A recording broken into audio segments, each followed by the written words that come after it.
Assalamualaikum warahmatullahi wabarakatuh. Baik, sebelumnya perkenalkan saya Selvi Adelia Putri dengan 3 NIM digit terakhir 156. Saya Donfri Kampanye Sinaga dengan 3 NIM digit terakhir 140. Saya Maisa Devi Kurnia Putri dengan NIM digit terakhir 132. Saya Maratama Viro dengan 3 digit yang terakhir 4. Saya Nurnanin Marifal Subakti dengan 3 digit yang terakhir 037. Saya Risma Nur Hidayati dengan 3 digit PIN terakhir 187. Baik, jadi kami adalah dari kelompok 2 dari mata kuliah Psikologi Pembelajaran. Pada kesempatan kali ini kami akan membahas teori mengenai teori belajar Thorndike. Untuk keseruannya atau mendalamnya, kita akan menuju langsung ke pembahasan PowerPoint-nya. Baik, kali ini kita akan membahas teori belajar Thorndike, di mana teori belajar ini dikemukakan oleh seorang psikologi pendidikan yang lumayan terkenal, yaitu yang bernama Edward L. Thorndike. Nah, seorang psikologi Amerika yang mengenalkan bagaimana sih hubungan tentang stimulus atau rangsangan serta reaksinya atau responnya, dan juga pengalaman yang dapat diamati secara langsung, sehingga dapat kita lihat dari metode belajar trial dan error yang lebih populer. Oke, nah ada 3 konsep utama di teori Thorndike. Yang pertama itu ada law of effect. Nah, apa itu law of effect? Jadi law of effect ini merupakan hukum akibat. Nah, artinya begini, kalau suatu tindakan menghasilkan sesuatu yang menyenangkan, maka tindakan itu akan cenderung diulangi. Nah, tapi kalau hasilnya tidak enak atau membuat merasa tidak nyaman seperti itu, maka tindakan itu akan ditinggalkan. Lalu untuk konsep yang kedua yaitu trial and error learning. Nah, di sini adalah percobaan dan kegagalan.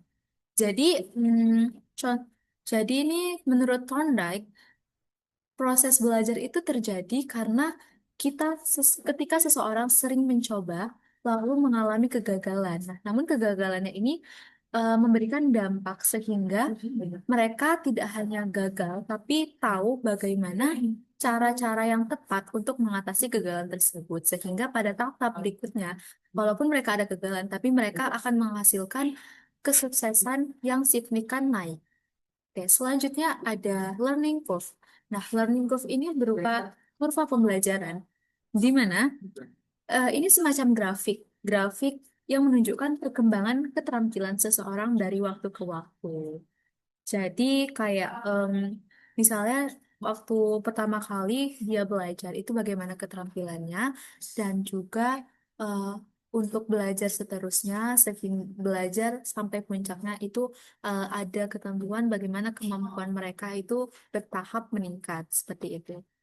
Oke, selanjutnya, setelah membahas 3 konsep utama Thorndike, mari kita akan mengulas atau kita akan melihat bersama-sama bagaimana contoh penerapan teori Thorndike ini dan bagaimana fenomenanya sih kalau dalam kehidupan sehari-hari. Oke, mari kita simak bagaimana fenomenanya ya teman-teman.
Baik. Iya, aku belajar. Woi, ya boleh.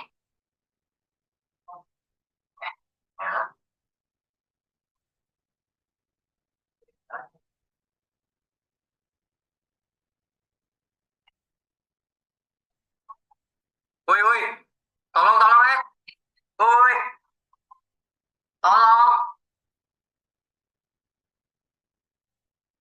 Kayaknya kok, kayaknya nih,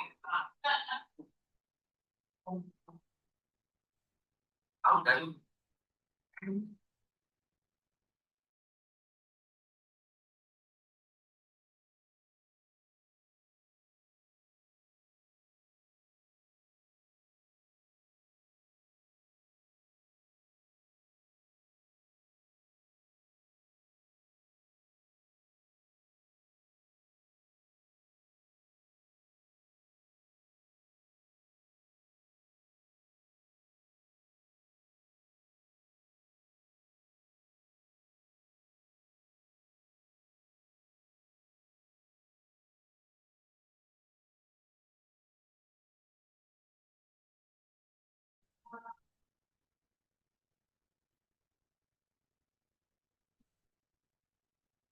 Yes, bisa.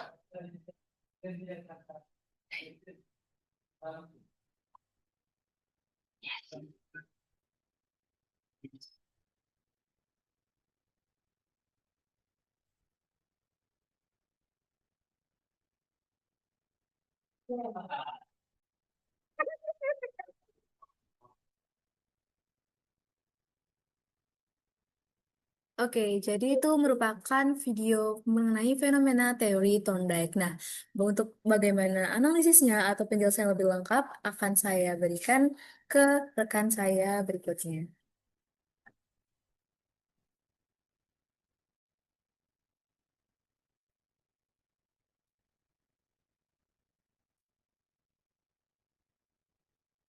Jadi, tadi kan udah diperlihatkan ya video fenomenanya. Jadi, dari video tadi itu dapat kita ketahui. Jadi, ada anak yang bernama Fahmi, yang dimana dia itu dihukum sama ibunya karena terlalu sering bermain HP atau tidak mau mengerjakan tugas itu. Nah, jadi pada saat dia dikurung dalam kamarnya, itu tuh awalnya dia tuh bingung kan, dia tuh bingung dan merasa gelisah itu. Kemudian dia tuh mencoba berbagai cara untuk keluar dari kamar. Sehingga secara tidak sengaja si Fahmi tersebut itu menemukan solusi dengan cara mendorong kunci tadi. Nah, jadi kalau semisal Fahmi dikurung lagi, nah otomatis dia akan langsung mengulangi cara yang sama tadi, yaitu dengan cara mendorong kunci.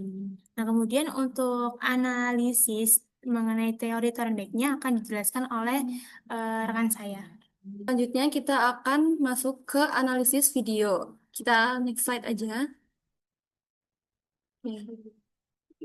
Di sini tadi kan sudah dijelaskan oleh teman saya kalau teori Thorndike itu terdapat tiga konsep yaitu trial and error learning, ada law of effect, dan learning curve. Tadi kan sudah dijelaskan bagaimana trial and error learning, law of effect, learning curve. Nah, dari video yang sudah kita tonton tadi, trial and error learningnya itu terdapat pada saat Fahmi itu mencoba berbagai cara membujuk ibunya seperti kayak teriak lewat jendela, lalu meminta bantuan teman-temannya, semuanya tuh tapi gagal. Seperti kan trial and error, jadi ada percobaan dan kegagalan. Namun, akhirnya itu dia menemukan cara mendorong kunci dengan menggunakan kertas. Nah, ini yang disebut trial and error learning. Selanjutnya ada law of effect, yaitu hukum akibat. Nah, eh, di sini Fahmi itu akan mengulang cara dorong kunci saat terkurung lagi. Jadi kayak setelah berhasil keluar dengan mendorong kunci itu, Fahmi itu bakal mengingat-ingat cara tersebut. Jadi kayak dia tuh bakal ingat terus gitu dan langsung ngulanginnya lagi kalau dia nanti dikurung lagi. Selanjutnya ada learning curve, yaitu percobaan pertama lama dan bingung, percobaan kedua lebih cepat. Jadi di sini tuh menunjukkan eh, seberapa sih cepatnya proses belajar itu terjadi. Kayak kalau awal-awal kan kayak Fahmi bingung tuh kayak, wah ini gimana keluarnya nih, kayak harus harus teriak ibu, harus minta tolong temen, coba banyak cara. Nah, saat sudah menemukan caranya, nanti saat dia dikurung lagi, dia bakal lebih mudah tahu cara buat keluar. Nah, selanjutnya akan dilanjutkan oleh teman saya.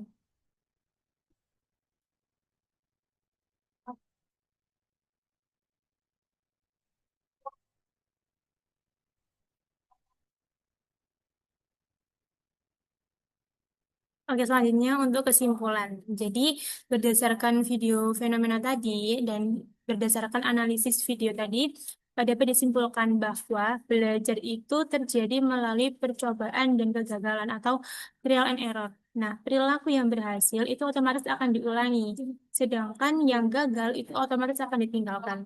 Nah, berdasarkan pengalaman itu membuat proses belajar berikutnya itu lebih cepat atau yang disebut dengan learning curve.